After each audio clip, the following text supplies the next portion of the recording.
Hoje eu trouxe A Ilha Misteriosa para conversar com vocês. Esse livro ele é das Magníficas Viagens de Júlio Verne. E assim, eu não vou mentir para vocês que A Ilha Misteriosa ela não estava prevista para ser lida logo aqui na nossa fila de leitura, até que um fato novo surgiu e ela acabou passando na frente de todo mundo. Para quem não assistiu nosso vídeo sobre as Magníficas Viagens de Júlio Verne, eu vou deixar aqui nos cards para vocês darem uma olhada, que no Prime Day nós adquirimos aqui, vocês conseguem ver, tá em destaque ali na prateleira, o 20 Mil Léguas Submarinas, da Zaha. E aí, numa nota de rodapé, eu acabei descobrindo que a história pregressa do Capitão Nemo, ela era contada aqui, na Ilha Misteriosa, então isso foi o motivo desse livro passar aqui na frente de todos os outros, porque o Capitão Nemo é um dos meus personagens favoritos, eu tenho profunda admiração por ele, e como eu falei no vídeo anterior de Júlio Verne, no 20 Mil Léguas Submarinas é uma coisa meio obscura, não se sabe muito.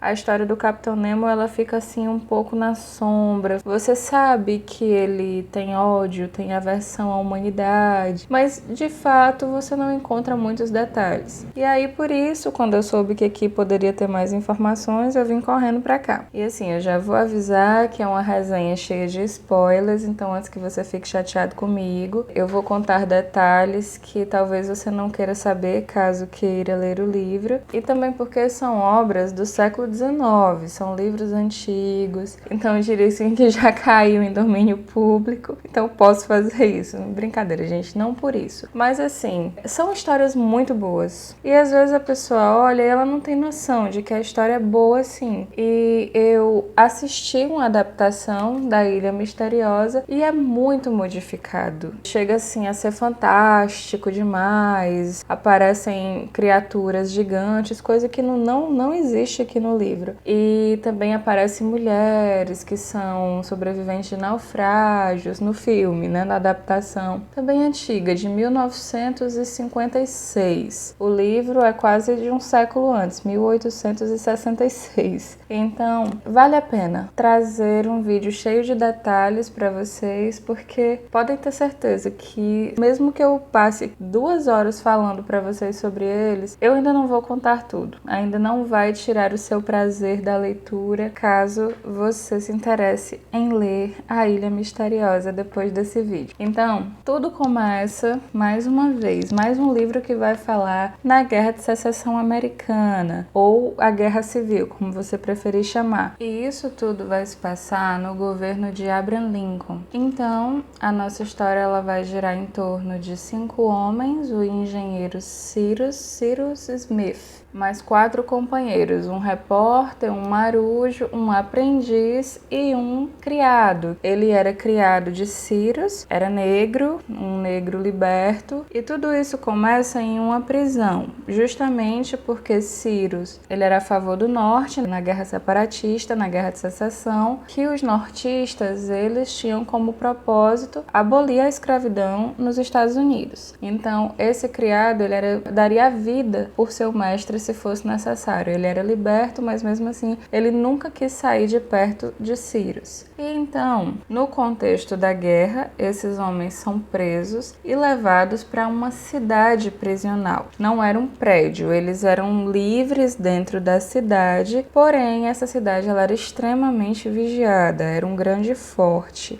E um dia eles veem um balão preparado por um dos oficiais, ele queria fazer um reconhecimento das cidades vizinhas nesse balão, e ele estava sendo impedido pelo mau tempo, rajadas de vento e tempestades, até que Cyrus e o marujo, o nome dele era Pencroff, eles bolam ali um plano e entram nesse balão, no meio da tempestade e tudo, ele mais os outros 3, né, os outros 3 homens. E eles deixam-se levar para onde a ventania estiver soprando. E eles são lançados em direção ao Oceano Pacífico. Eles passam 4 dias nesse balão, que estava munido de suprimentos, armas e tudo, porque eram os oficiais que pretendiam usá-lo. Até que, de repente, o balão rasga. E nesse rasgo, ele vai tendendo a baixar, a descer. E todo mundo sabe que o Oceano Pacífico é uma coisa absurda de água, o maior oceano do planeta. Então, se o balão caísse em qualquer parte ali, eles estariam perdidos. A maior característica do Pacífico é que dizem que ele é tão grande que ele não tem memória.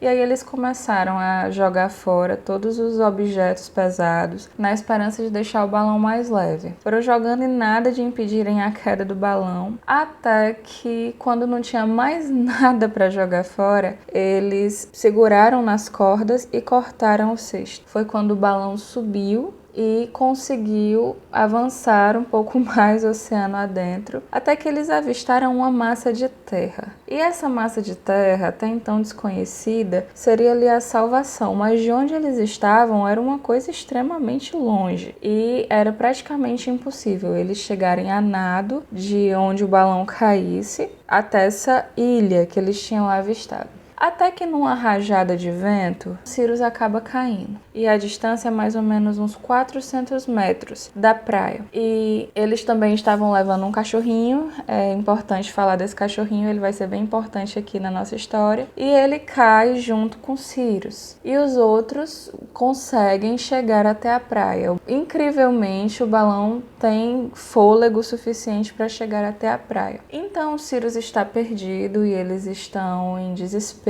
atrás dele, e passam-se 2 dias e nada de Cyrus aparecer. Até que Nab, que era o criado, ele é o mais inconformado de todos e ele vai em busca do seu senhor, mas Cyrus ele é encontrado dentro de uma gruta que é formada na beira da praia e ele não sabe como é que ele foi parar ali. E o mais incrível é como os outros são avisados da sua localização, porque é o cachorrinho que vai até eles e latindo, eles percebem que tem alguma coisa estranha e o cachorrinho leva os outros homens até Cyrus e o seu criado Nab, que Nab achava que ele estava morto, ele estava assim num estado de inconsciência, mas enfim, gente, dá tudo certo, Cyrus se recupera e fica com esse mistério para resolver, esses 2 mistérios, como é que eles foram parar ali e como é que o cachorro conseguiu encontrar os outros. Isso aqui é só o começo da quantidade de mistérios que vai acontecer aqui. Eu confesso para vocês que se eu não soubesse que existia a mão do Capitão Nemo aqui por trás, eu teria achado esse livro talvez diferente, porque tende ao sobrenatural, as coisas que vão acontecer. Porque, por exemplo, ele é dividido em 3 partes. A primeira parte são aqui, ó, os náufragos do ar, a segunda parte, o exilado, e a terceira parte, o segredo da ilha. Vou comentar de acordo com esses tópicos. Os náufragos do ar, depois que acontece tudo isso, que eles chegam na ilha, eles vão descobrir que sim, é uma ilha fértil, que é uma ilha vulcânica e que ela provém tudo, comida, metais, mas tudo estava no seu estado natural. Por exemplo, para fazer ferro, eles tiveram que criar uma forja, porque só existia o minério de ferro na ilha, não existia o ferro bonitinho, como a gente está acostumado. Para criar vidro, eles também tiveram que fabricar do zero a partir da sílica. Enfim, a ilha provinha tudo, só que era nos estados primitivos. Até depois, quando eles encontrarem um grão de trigo, a história do grão de trigo é bem interessante. É uma progressão geométrica que é feita, porque lembrando que Júlio Verne também muita ciência, muito cálculo. Desse grão vai brotar 10 espigas e cada espiga contendo 80 grãos. A próxima multiplica e vai se multiplicando e sempre dobrando de acordo com a colheita anterior. Então, até para moer esse trigo futuramente, eles precisam criar um moinho. Eles vão criar currais para criar esses animais que podem ser domesticados. A ilha tinha umas espécies de bodes. Eles fizeram roupas a partir da matéria bruta de lã desses animais. Então, é algo bem interessante de se ver. E você se pega pensando, será que se fosse eu nessa situação, eu conseguiria transformar essa matéria bruta no do que a gente tem hoje tão facilmente aí disponível, mas enfim, eles fizeram e do jeito que é contado aqui, você percebe que sim, é possível. Só basta ter inteligência e força de vontade de trabalho. E à medida do que eles iam explorando a ilha, eles iam colocando o nome de certas personalidades dos Estados Unidos. Por exemplo, a ilha completa, ela foi chamada de Ilha Lincoln, o cume aqui do vulcão foi chamado de Monte Franklin, e aí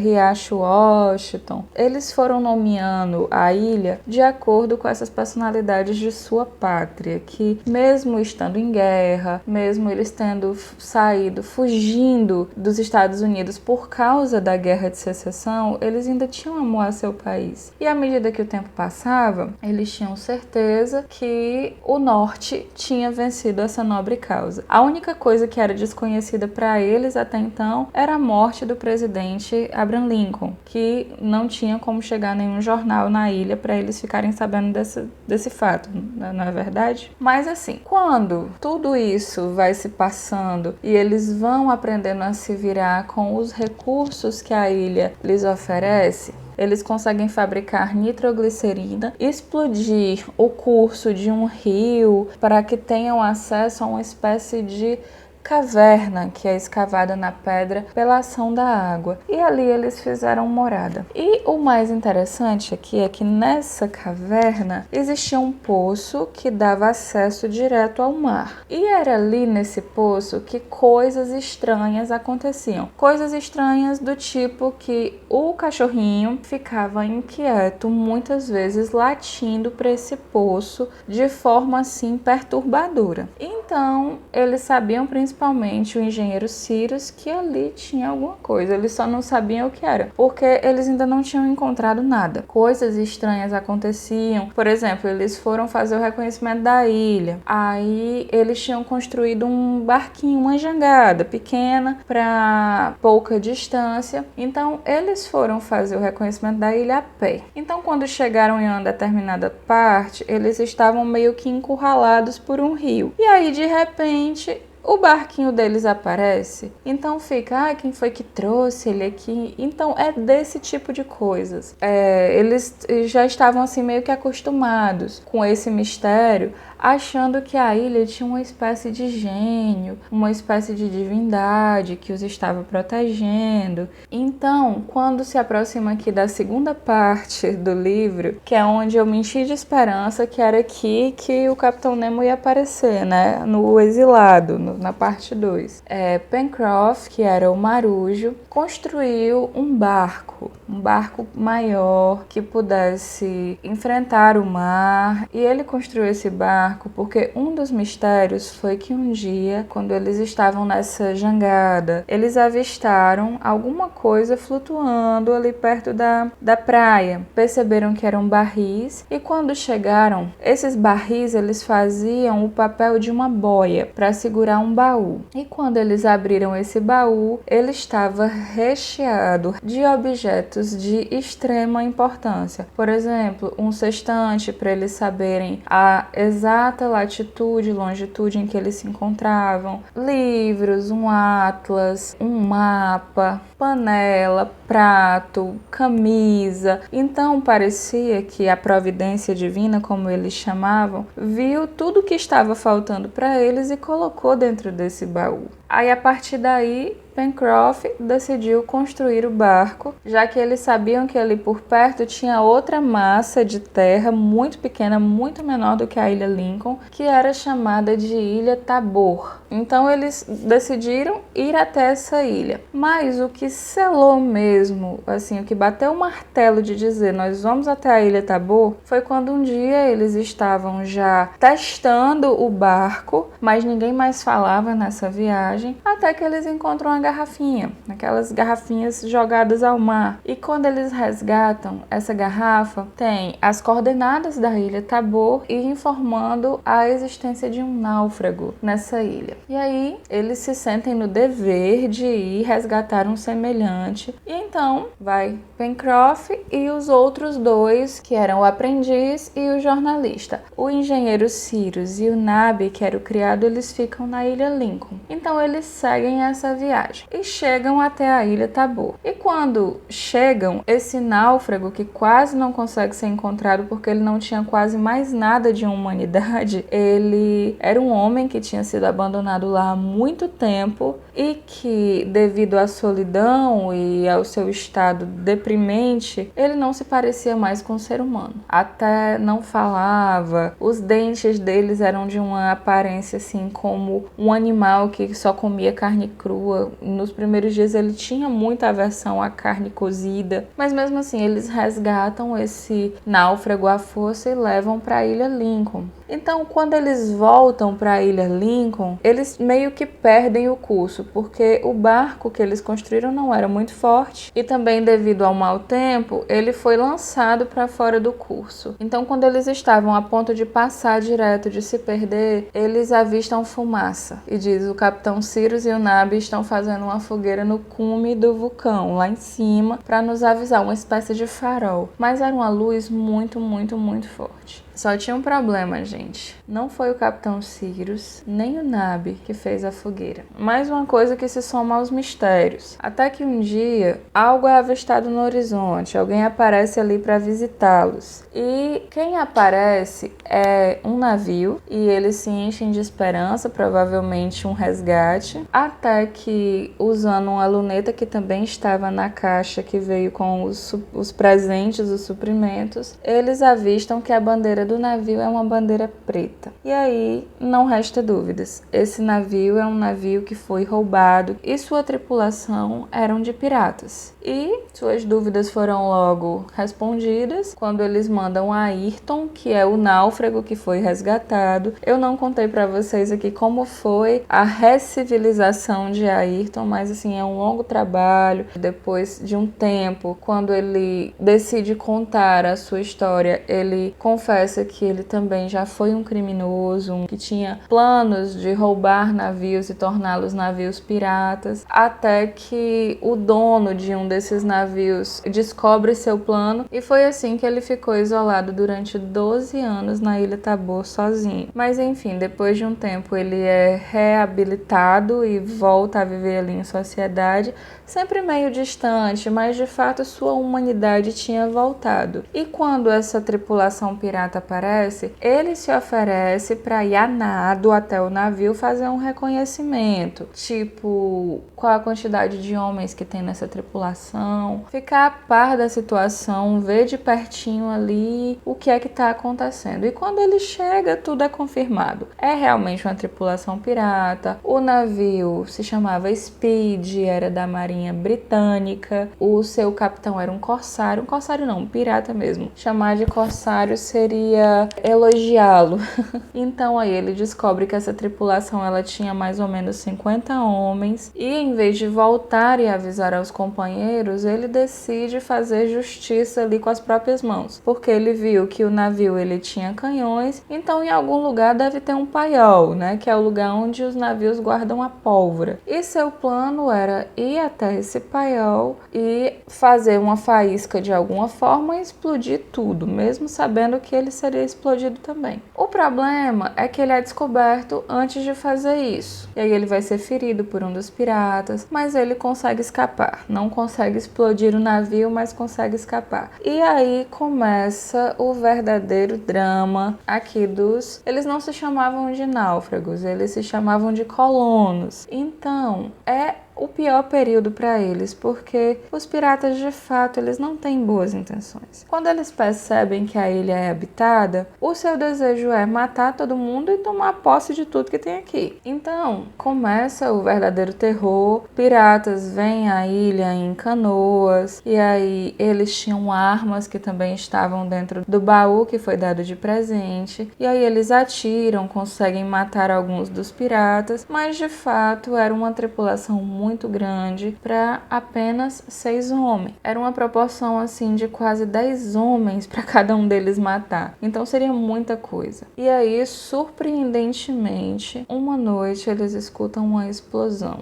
O navio ele foi atingido por baixo por alguma coisa que o danificou, explodiu, partiu no meio. E não só acabou com o navio, como a explosão acabou com a tripulação inteira. De um golpe só, tudo foi resolvido. E aí sim foi consolidado. Tem alguma coisa nessa ilha. Não sabemos o que é, mas tem uma providência divina aqui, porque o que foi que explodiu esse navio? Não foi nenhum de nós. Até que eles ainda tinham um problema, porque 6 dos piratas estavam em terra quando o navio explodiu. Então, eles ainda tinham mais esses 6 homens para dar dor de cabeça para eles. E não deu outra, passados os dias, eles precisavam visitar o curral com os animais, as plantações, e numa dessas visitas, eles acabaram encontrando esses piratas e o aprendiz, o mais jovem de todos, o nome dele era Harbert, ele foi atingido, o que foi uma profunda dor para todos eles, porque ele era o mais jovem. E aí, o ferimento foi extremamente grave, por ser um tiro de fuzil, ela passou pelo corpo de Harbert, mas a única coisa boa é que a bala tinha atravessado, então eles não precisavam extrair. Mas o estrago que ela tinha feito provavelmente perfurou o pulmão, não atingiu o coração, mas aí, como era que eles iam se virar numa ilha desprovida de hospital, de médico, de tudo isso?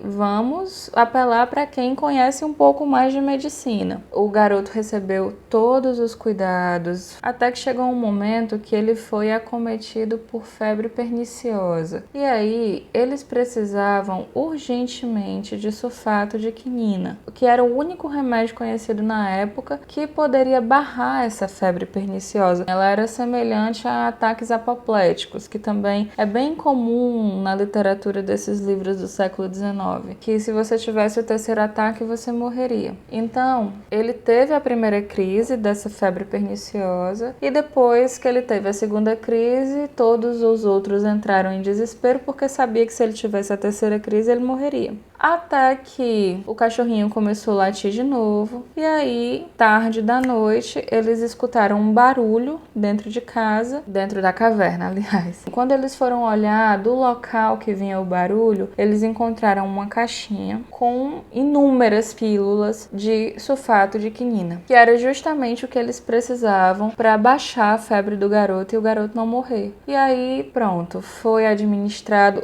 Como essa caixa vinha parar lá, eles pensariam depois. Até porque eles já sabiam, de novo, foi o mistério, foi o gênio da ilha, foi a providência divina, enfim. Ele nos protegeu mais uma vez. Trataram do menino e pouco tempo depois, os corpos dos criminosos, dos piratas que estavam na ilha, foram encontrados próximos à praia. Então, depois desse fato ocorrido, depois que o garoto se recuperou, a nova missão deles era encontrar o seu benfeitor. E assim, Pencroff diziam que era a providência divina, achava realmente que era um ser divino. Cyrus não, Cyrus tinha convicção de que sim, é uma pessoa, um ser humano de carne e osso, e nós vamos procurá-lo. Mas uma coisa que todos eles tinham consciência, ele só vai aparecer quando ele quiser, porque todo esse tempo aqui aparecendo feito raios, deixando coisas e ninguém nunca ouviu, então não adianta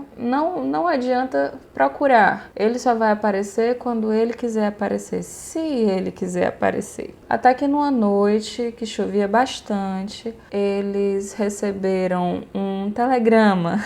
Gente, aqui vai ter um telégrafo ligado à casa deles até o curral. Um telégrafo que também foi feito de forma primitiva, mas era uma comunicação necessária porque o curral ele ficava a uma certa distância. Então, eles precisavam de comunicação com quem fosse cuidar do curral na vez. Eles tinham esse revezamento. Então aí, quando foi tarde da noite, todos eles estavam já se preparando para dormir, quando a campainha do telégrafo toca. E Nab grita dizendo que é o demônio chamando. Mas aí Cyrus diz: se for ele vai chamar de novo. Parecia que ele estava até escutando, porque foi só o engenheiro terminar de falar, o telégrafo tocou de novo. E aí eles responderam. Cyrus só disse assim: o que você quer? E a resposta foi: venham ao curral imediatamente. E aí, gente, eles saíram em disparada. Tarde da noite, na chuva, mas foram mesmo assim. Quando chegaram lá, na cabana que foi construída no curral, em cima da mesa do telégrafo tinha um bilhete. Que esse bilhete dizia que seguissem o outro fio do telégrafo. Então, um era ligado à casa que eles tinham se estabelecido na rocha. E o outro fio levava até o tão misterioso benfeitor. E eles foram seguindo esse fio, seguindo por um caminho extremamente complicado, até que chegou num determinado ponto que o fio ia para o mar. E a maré estava alta. E eles sabiam que tinha que esperar a maré baixar, porque eles também sabiam que por ali tinha um caminho. Até que viram que seria impossível a travessia, ou será que esse ser sobrenatural espera que nós o procuremos debaixo d'água? Aí Cyrus só disse: se não aparecer caminho, alguma coisa que nos leve até ele vai aparecer. E foi dito e feito. Quando a maré começou a baixar, surgiu uma canoa que ela era de metal, toda parafusada, e eles entraram nessa canoa e seguiram o fio até que eles entraram numa espécie de cripta que era escavada na rocha. Aí quando eles entraram, eles avistaram um objeto submarino. Ele se assemelhava a uma baleia, né? Um cetáceo. Ele estava com a parte para fora da água e a outra metade submersa. E ali o capitão Cyrus caiu completamente a ficha para ele. Ele ficou calado até então. Eles se aproximaram do navio submarino, foram caminhando, a escotilha estava aberta, adentraram ali a biblioteca de Nemo e depois tinha uma porta. Cyrus ia na frente o tempo todo, sem dúvidas de que era para avançar. E quando eles passaram por essa porta, eles entraram num recinto bem luxuoso, repleto de obras de arte e o famoso órgão do Capitão Nemo. Eu vou deixar aqui para vocês verem, acho lindo esse órgão. E num divã, numa poltrona bem luxuosa, ele estava deitado. E quando os homens entraram, de fato, no submarino que o viram, o engenheiro Cyrus disse apenas: Capitão Nemo, o senhor nos chamou? Aqui estamos. Ou seja, Cyrus já sabia sobre o Capitão Nemo. E como ele sabia disso, gente, nada mais óbvio. Porque há alguns anos antes, como vai ser explicado aqui no livro, Capitão Nemo, depois de sua briga com a humanidade e se refugiou no mar, ele recebeu a visita de 3 pessoas, que eram o professor Aronnax, seu criado Conseil e o canadense Ned Land. E quando eles conseguiram escapar do Nautilus, é dito aqui que essa obra fantástica de autoria de Júlio Verne, na verdade, é de autoria de professor Pierre Aronnax. Eu tenho essas 2 edições, vou usar essa daqui que é mais levinha. Foi dito que aqui no 20.000 Léguas Submarinas foi o professor Pierre Aronnax que escreveu as memórias de tudo que viveu no decorrer dos 7 meses que passou a bordo do Nautilus com o Capitão Nemo. Então, ele não era nenhum desconhecido, porque o livro fez muito sucesso. Alguns duvidavam, outros não, mas enfim, Cyrus já sabia dessa história e quando viu o Nautilus e viu aquela figura bem imponente ali, ele teve certeza de que era o Capitão Nemo. Então, gente, foi o momento mais esperado para mim do livro, que quando isso aconteceu, já estava praticamente no final do livro, não faltavam nem 20 páginas para o livro acabar. Eu achei que nós iríamos ter, assim, uma grande jornada com o Capitão Nemo, mas não. O Capitão Nemo só o chamou porque ele estava morrendo. Ele estava no fim de sua vida. Vai ter aqui algumas conversas muito, muito, muito interessantes. Ele vai contar a sua história, a história que faz tanta falta aqui no 20 Mil Léguas Submarinas, porque aqui a gente não sabe muito bem sobre a origem dele, sobre tudo que ele passou, o porquê da raiva que ele tinha da humanidade, mas ele conta tudo aqui. Depois vocês podem conferir no nosso vídeo sobre o Capitão Nemo, vai ter um vídeo só para ele, onde eu vou detalhar de fato o que ele nos conta aqui sobre a vida dele. Então ele só decidiu aparecer para esses colonos da Ilha Lincoln por 2 motivos. O principal deles é que, já que estava no final da sua vida, só restava ele no Nautilus. Os homens que embarcaram com ele, que construíram o Nautilus, que viviam no Nautilus com eles foram morrendo um a um. Então chegou um momento que só sobrou ele. E ele queria que alguém o sepultasse. Então ele presenteou os colonos com uma caixa repleta de ouro, de joias, de diamantes, e disse que era a única coisa do Nautilus que eles podiam levar. E que no dia seguinte, que era quando chegaria ao fim de sua vida, ele já sabia que só duraria até o dia seguinte, ele estava de fato apagando, ele estava bem, bem fraquinho. E ele pediu: quando vocês passarem pela escotilha, tranquem-na parafusando para que ela fique intransponível, para que não entre água, e abram as válvulas que estão na lateral do Nautilus. Essas válvulas vão fazer com que ele se encha de água, e o local que o Nautilus estava, dentro da cripta, dava para um abismo, uma espécie de fossa marítima. Alguma coisa bem profunda que, de fato, o Nautilus ia ficar lá num local bem inacessível. O Capitão Nemo disse que o Nautilus era seu caixão. Era ali que ele queria ser sepultado e ele teve seu desejo atendido. E o segundo motivo que ele decidiu aparecer foi porque a Ilha Lincoln, ela tinha uma peculiaridade. Ela era uma ilha vulcânica, mas ela era meio que solta. Ela não era ligada à rocha-mãe da Terra. Eu não entendi muito bem como, mas ela era muito instável, ela não tinha uma base sólida. Então qualquer coisa que acontecesse abaixo com a matéria vulcânica podia partir a Ilha Lincoln no meio, porque as suas muralhas vulcânicas, elas eram finas. E num evento assim, onde o vulcão entrasse de novo em atividade, as paredes podiam não suportar, o oceano podia invadir essa matéria quente, gerando uma espécie de panela de pressão gigante. Ou seja, tudo ia para os ares. E foi aí que, depois da despedida do Capitão Nemo, eles se concentraram na construção de um barco que pudessem levá-los pelo menos até a Ilha Tabor, porque o vulcão da Ilha Lincoln estava em atividade novamente. Só que eles não tiveram tempo. E quando uma fenda foi aberta e o oceano invadiu a fissura do vulcão e teve contato com o magma, a ilha explodiu. Os colonos só não foram explodidos juntos porque, mesmo sem terminar o barco, ele tinha sido lançado ao mar e eles estavam a uma distância significativa que conseguiram sobreviver. Depois de todo esse cataclisma, a única coisa que sobrou foi um bloco de granito, assim como uma pedra mesmo fixa no meio do Pacífico, que eles meio que apelidaram ali de túmulo do Capitão Nemo, lápide do Capitão Nemo. Era uma espécie de recife, de coral, e eles ficaram lá por uma semana. O que tinha para sobreviver eram apenas os suprimentos que eles tinham colocado dentro do barco. O barco não conseguiria chegar até a Ilha Tabor porque, além de tudo, ele tinha sido danificado com a explosão. E assim, eles tinham consciência que agora era só esperar morrer. Mas, no final de suas forças, quando menos esperavam, no horizonte surge um navio